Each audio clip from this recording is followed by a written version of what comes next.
नमस्ते बच्चों।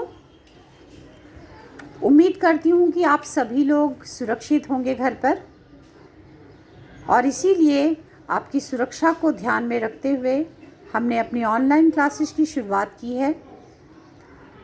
Online classes कभी कभी गूगल मीट पर होगी और कभी कभी वीडियो के माध्यम से भी हम अपने कविताओं को, पाठों को आपके सामने प्रस्तुत करेंगे। हिंदी युवक भारती कक्षा 12वीं। सबसे पहले देखेंगे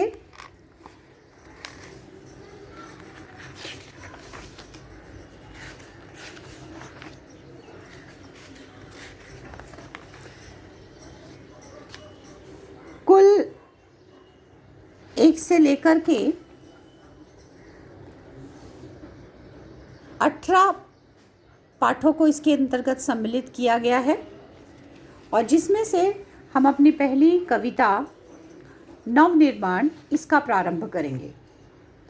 नवनिर्माण के कवि त्रिलोचन जी हैं। त्रिलोचन जी का जन्म 20 अगस्त 1917 को उत्तर प्रदेश के सुल्तानपुर जिले में हुआ था। आपका वास्तविक नाम वासुदेव सिंह है। आप हिंदी के अतिरिक्त अरबी फारसी भाषाओं का भी ज्ञान रखते हैं। पत्रकारिता के क्षेत्र में आपको बहुत ही सम्माननीय स्थान प्राप्त है। आपकी कुछ प्रमुख कृतियाँ इस प्रकार से हैं: धरती, दिगंत, गुलाब और बुलबुल, सबका अपना अपना आकाश, देशकाल इत्यादि। कविता के माध्यम से त्रिलोचन जी ने मनुष्य को संघर्ष करने और अंधेरे को दूर करने की प्रेरणा दी है। जीवन में व्याप्त अन्याय, अत्याचार, विषमता और निर्बलता पर विजय पाने के लिए कवि बल, साहस को एकत्रित करने का आह्वान करते हैं।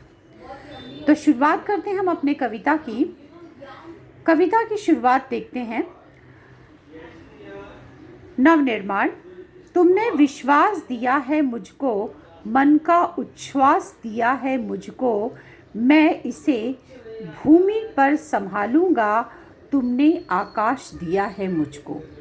यह सूत्र यह तोड़ नहीं सकते हैं, तोड़कर जोड़ नहीं सकते हैं, व्योम हो जाए कहीं भी उड़ जाए, भूमि को छोड़ नहीं सकते हैं। तो बच्चों, इस कविता के माध्यम से कवि कहते हैं कि तुमने विश्वास दिया है मुझको, मन का उच्छ्वास दिया है मुझको, तुमने विश्वास किया है मुझ पर, और इसीलिए जो है मैं अपने अंतिम चरण तक, यानी कि जब तक जीवन है तब तक अपने इस मातृभूमि को संभालूंगा। तुमने आकाश दिया है मुझको, पूरा का पूरा आकाश दिया है, और इस आकाश को मैं संभालूंगा। आपने मुझे स्वतंत्रता दी है। और इस तरह से कवि में कहते हैं कि तुमने विश्वास दिया है मुझको, मन का उच्छ्वास दिया है मुझको, मैं इसे भूमि पर संभालूंगा, तुमने आकाश दिया है। दूसरी पंक्ति। सूत्र यह तोड़ नहीं सकते हैं, तोड़कर जोड़ नहीं सकते हैं, व्योम में जाए कहीं भी उड़, भूमि को छोड़ नहीं सकते हैं। सूत्र को तोड़ नहीं सकते हैं, तोड़कर जोड़ नहीं सकते हैं, व्योम में जाए कहीं भी उड़, भूमि को छोड़ नहीं सकते हैं। कहते ना कि चिड़िया उड़े चाहे जितना आकाश, चारा है धरती के पास। उसी प्रकार से यह जीवन का सूत्र है, यह जीवन का मंत्र है कि हम जो है अपनों से दूर नहीं रह सकते हैं, कभी भी अपने ज़मीन, अपने लोगों से दूर नहीं रह सकते हैं। इस पूरे आकाश में, या फिर कह सकते हो कि पूरी जो है वो पृथ्वी पर, चाहे कहीं पर रहें, पूरे आकाश में जो है वो कहीं पर भी उड़े, कहीं पर भी रहे, लेकिन भूमि को छोड़ करके नहीं रह सकते हैं। दूसरा अर्थ यह भी कह सकते हैं कि अपनी ज़मीन को छोड़ करके हम नहीं रह सकते हैं। आगे की पंक्तियां देखते हैं। सत्य है राह में अंधेरा है, रोक देने के लिए घेरा है, काम भी और तुम करोगे क्या, बढ़ चलो सामने अंधेरा है।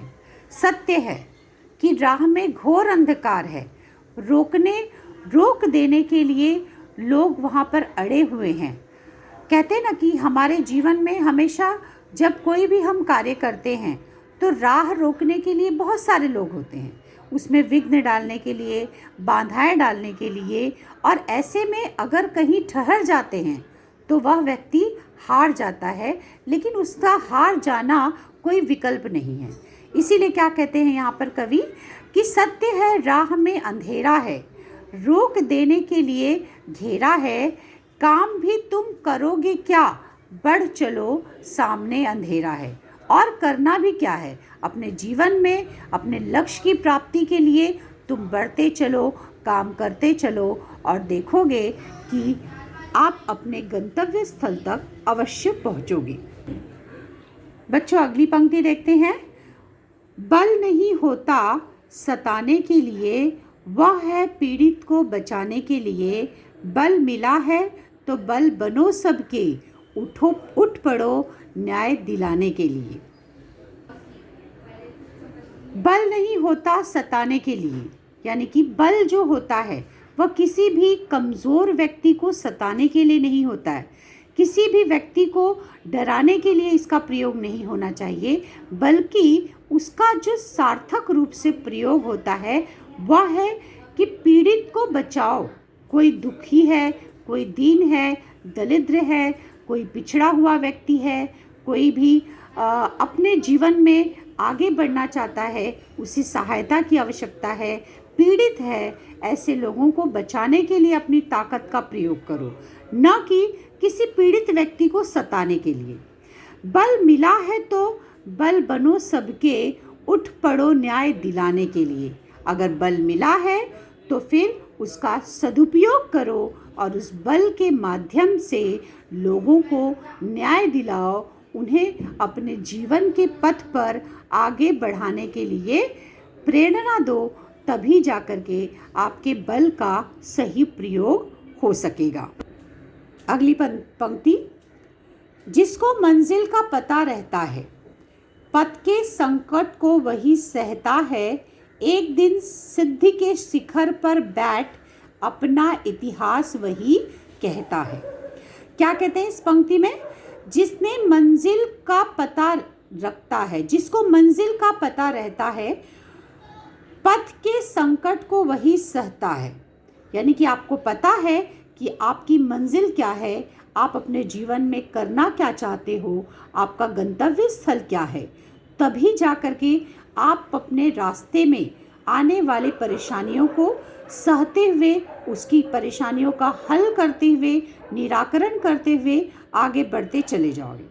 सीधी बात मैं कहती हूँ कि जो व्यक्ति जानता है कि उसे इस रास्ते से चलना है और वह अच्छी तरह से भली भांति परिचित है कि उसे आगे अपने जीवन में क्या करना है, रास्ते का पता है, तभी तो आप रास्ते पर चलोगे। और उसमें जब चलते वक्त परेशानियां आती हैं तो उसे भी वह सहते हुए, उस परेशानी का समाधान करते हुए वह आगे बढ़ते चले जाते हैं।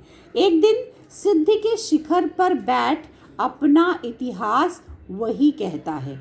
यानी कि सिद्धि के शिखर पर, यानी कि उसके जीवन में उसे बहुत कुछ प्राप्त हो जाएगा, जो कि अगर अपना इतिहास, यानी कि अपना इतिहास जो है वो वही निर्माण कर सकता है, या इतिहास में अपना नाम अंकित कराने का कार्य वही कर सकता है जो कि अपने परेशानियों से वाकिफ़ हो, उससे जानकारी हो, और वह उन परेशानियों को काटते हुए, उन परेशानियों को जीवन से हटाते हुए आगे जा कर के सिद्धि, यानी कि उच्च शिखर पर वह जो है वो उच्च शिखर पर जा बैठता है। अगली पंक्ति। प्रीति की राह पर चले आओ, नीति की राह पर चले आओ, वह तुम्हारी ही नहीं सबकी है, गीत की राह पर चले आओ। क्या कहते हैं कि प्रीति की राह, प्रीति की राह मतलब प्रेम का रास्ता, सभी के प्रति प्रेम होना चाहिए। प्रेम के रास्ते पर चलते चलो। यदि मन में प्रेम हो तो हम कहते हैं ना कि किसी भी बड़ी सी बड़ी समस्या का निराकरण कर सकते हैं। नीति की राह पर, नीति का अर्थ क्या होता है? नीति का अर्थ है कि जो हमारे जीवन में मूल्य होते हैं, जो नैतिकता होती है, नैतिक मूल्य होते हैं ना, कि हमेशा सच बोलो या फिर जो है वो सहायता करना, ये जो हमारे जीवन की मुख्य नीतियाँ होती हैं। नीति की राह पर चले आओ, वह तुम्हारी ही नहीं सबकी है, गीत की राह पर चले आओ। वह केवल तुम्हारी ही नहीं है बल्कि ये सबके लिए है, और गीत की राह यानी कि प्रेम भरी राह पर चलते चले आओ। अगली पंक्ति देखते हैं। साथ निकलेंगे आज नर नारी, लगे कांटों का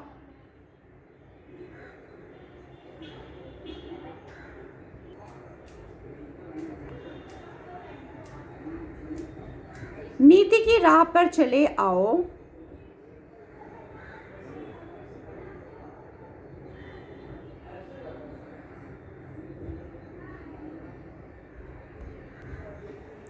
सॉरी, आगे थोड़ा सा पीछे वापस बोल गई थी। साथ निकलेंगे आज नर नारी, लगे कांटों का ताज नर नारी, दोनों संगी है और दोनों सहचर हैं, अब रचेंगे समाज नर नारी। यहाँ पर इस कविता के माध्यम से, इस पंक्ति के माध्यम से कवि हमें बताना चाहते हैं कि साथ निकलेंगे आज नर नारी, यानी कि यहाँ पर पुरुष और स्त्री समानता की बात की गई है। वह दोनों जो है वो साथ निकलेंगे, कंधे से कंधा मिला करके वह आगे बढ़ेंगे। लेंगे कांटों का ताज नर नारी, वह लोग जो वह दोनों भी जीवन में अपने हमेशा हर एक कार्य को, यानी कि कुछ भी जीवन में जो उन्हें प्राप्त करना है या फिर कुछ भी कार्य है, चाहे वो कितना भी कठिन क्यों ना हो, उसको अपने कर्म के माध्यम से पूर्ण करने का पूरा प्रयास करेंगे। तो इसका मतलब क्या है कि लेंगे कांटों का ताज नर नारी, दोनों संगी हैं और सहचर हैं, दोनों जो है वो साथी हैं और दोनों जो है वो एक साथ जो है वो रहते हैं। अब रचेंगे समाज नर नारी, अब जो है नए समाज की वह रचना करेंगे और इस तरह से एक नए समाज का निर्माण होगा। तो आप लोग देख रहे हो कि शुरुआत से जो है वो किस तरह से उन्होंने प्रारंभ किया, और इस तरह से जो है वो बताते हैं कि समाज में दोनों ही तथ्यों का बहुत ही महत्व है, दोनों ही लोगों का बहुत महत्व है। नर और नारी दोनों जो है वो एक दूसरे का पूरक होते हैं, और इस तरह से अगर दोनों साथ मिलकर के चलते हैं तो नए समाज की रचना होती है। अब अगली पंक्ति देखते हैं। वर्तमान बोला अतीत अच्छा है, वर्तमान बोला अतीत अच्छा है, प्राण के पथ का मीत अच्छा है, गीत मेरा भविष्य गाएगा, यो अतीत का भी गीत अच्छा है। ठीक है, अब यहाँ पर जो है वो सकारात्मकता दिखाई पड़ रही है, जीवन के प्रति एक सकारात्मक विचारधारा को यहाँ पर कवि त्रिलोचन जी ने व्यक्त किया है, प्रस्तुत किया है। वर्तमान बोला अतीत अच्छा है, वर्तमान मतलब वर्तमान के समय में, यानी कि प्रेजेंट टाइम जो है, अतीत अच्छा है, हमारा जो है वो पुराना समय जो था, जो बीत गया है वह अच्छा था। प्राण के पथ का मीत अच्छा था, जीवन पथ का मीत जो था, जो संगी था, साथी था, वह भी जो है वो प्रिय था। गीत मेरा भविष्य गाएगा, मेरे जीवन का जो गीत है वह भविष्य गाएगा, यूं अतीत का गीत भी अच्छा था।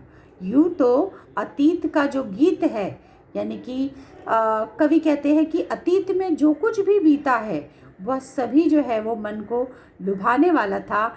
चाहे कितनी भी, कहते हैं ना, हम लोग जब अपने जीवन में पीछे मुड़कर देखते हैं तो बचपन में हम चाहे कितनी भी विकट परिस्थिति में क्यों न रहे हो, बहुत गरीबी होगी, बहुत सारी जो है वो परेशानियां होंगी, लेकिन फिर भी हमारा बचपन जो होता है हमें प्रिय होता है। हमारे जीवन में जो कुछ भी परेशानी होती है उससे हम सीखते हैं, आगे बढ़ते हैं, लेकिन वो परेशानियों से हम कभी भी भागते नहीं हैं, वह भी हमें प्रिय होता है। ऐसे लगता है कि नहीं, यह मेरा भूतकाल था और लोग जो है वो अपने पीछे जो हमने समय बिताया है उससे कभी भी भ्रमित नहीं होते हैं, उससे घृणा नहीं करते हैं और कहते हैं कि किस तरह से हमने जो है वो उस परिस्थिति से आज इस परिस्थिति में आए हैं। और यही बात यहाँ पे कवि कहते हैं कि यूँ तो अतीत का गीत भी अच्छा था। तो इस तरह से यह पहली कविता त्रिलोचन जी की कविता है और इसके माध्यम से कवि ने सकारात्मक विचारधारा को जो है वो व्यक्त किया है। और इस तरह से हम अपनी पहली कविता जो है उसका समापन करते हैं। थोड़े में पहली कविता थी, इसके लिए जो है वो त्रिलोचन जी को देख लीजिए। पहली कविता थी तो जिसके लिए जो है हमने बहुत ही थोड़ा समय लिया, लेकिन अगली बार मैं कोशिश करूँगी जिस तरह से क्लास में हम बैठ करके जो है अच्छी तरह से पढ़ते हैं, काफ़ी सारे जो है वह एग्ज़ाम्पल देते हैं, उसी तरह से जो है आगे बढ़ेंगे।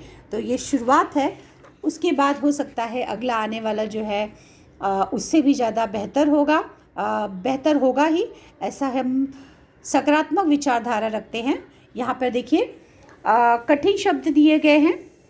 कठिन शब्द जो है वो व्योम, आकाश, सहचर, साथ साथ चलने वाला मित्र, सिद्धि, सफलता, मीत, मित्र हो गया, दोस्त हो गया। और उसी के साथ साथ देखते हैं हम लोग कि यहाँ पर स्वाध्याय के कुछ प्रश्न दिए गए हैं। स्वाध्याय के प्रश्न दिए गए हैं। आप लोग कोशिश कीजिएगा कि आप स्वाध्याय के प्रश्न को भी पढ़ें और उसके प्रश्नोत्तर भी लिखें, ठीक है। कृति पूर्ण कीजिए। बल इसके लिए होता है, बल जो है वो किसके लिए होता है यह पूछा गया है। तो आप लोगों को मैंने बताया था ना कि बल जो है वो इसका प्रयोग किसके लिए किया जाता है।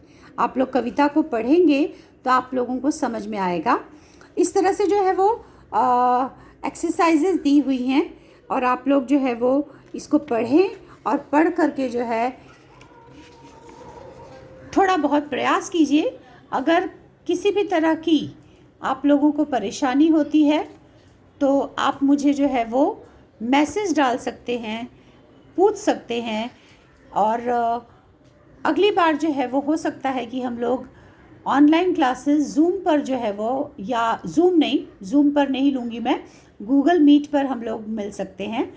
तो आज के लिए जो है वो ऑल द बेस्ट। आज के लिए इतना ही, धन्यवाद।